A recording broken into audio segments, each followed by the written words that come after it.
In the sea of life, where do the waves take us? Are we guided by fate, rolling with the tides, or do the waters part if we shout loudly enough? I'm probably not going to settle these questions anytime soon, but I can share my stance on whether playing the hand we're dealt should be undertaken dolefully or with grounded enthusiasm. My weekly rituals take me to cafes in Calgary. This time we're visiting Caffe Beano, an old school coffee shop by Calgary standards. Founded in 1990, it now has two locations, with the original spot holding on 17th Avenue in downtown Calgary. The place has a reputation as a community hub and salon of sorts for the city's arts community, which now includes me, I suppose. It's wild to realize that I've been in Calgary for 15 years. Just a piece of Nova Scotia sea glass who's tumbled into the prairies, just polishing up my thoughts and ideas that I can offer up to the wider world once they've reached a certain developmental state. My pieces then become part of a larger mosaic. At least that's been the trend lately. Another Caffe Beano fixture is author and playwright Eugene Stickland. He's edited 2 volumes of Caffe Beano anthology, with a third currently underway. Volume 1 was published via small press in 2008. When I think back to my 2008, I was still trying to find my career footing post-university, and frankly, I kept slipping. 3 years later, I'd be in a whole new city and province, ready to reconcile with the West. I had the thing I thought I wanted, a permanent full-time position in my field, pretty much impossible in Nova Scotia. But permanent is just a legal category on paper. Very little is permanent in our contemporary world.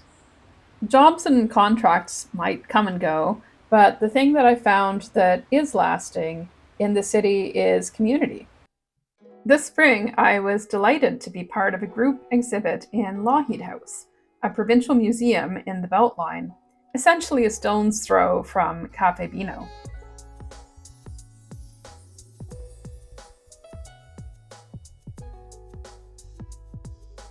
The show presented the 14 maps of the Calgary Atlas Project, an initiative of the Calgary Institute for the Humanities at the University of Calgary. The map series is its own anthology and topography, documenting forgotten or overlooked stories. To quote the project brief, there are many vectors of experience represented here.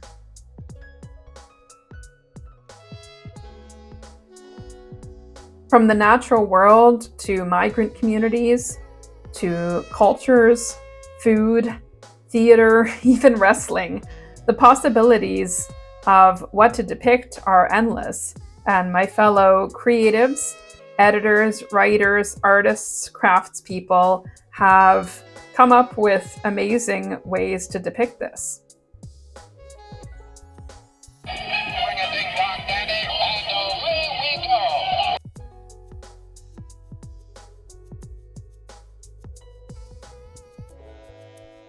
The Mapping History exhibit occupied part of the first floor of this historic house. Upstairs, on the second floor, the house presents itself as its own anthology, depicting all the phases and uses and materials that comprise it.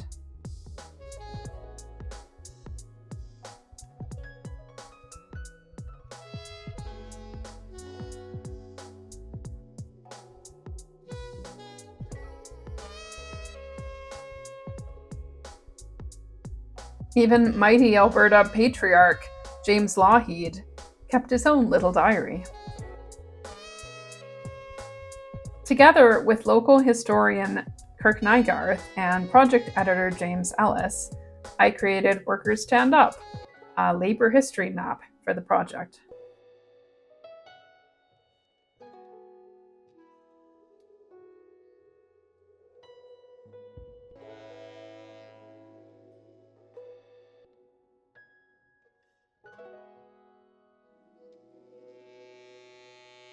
I exited through the gift shop, as one does, but for the record, the historical record, All these maps are still available through the university and local bookshops.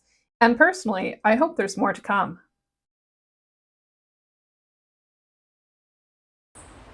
The art exhibit was a nice milestone, but the work continues as it always does, solo and sometimes group.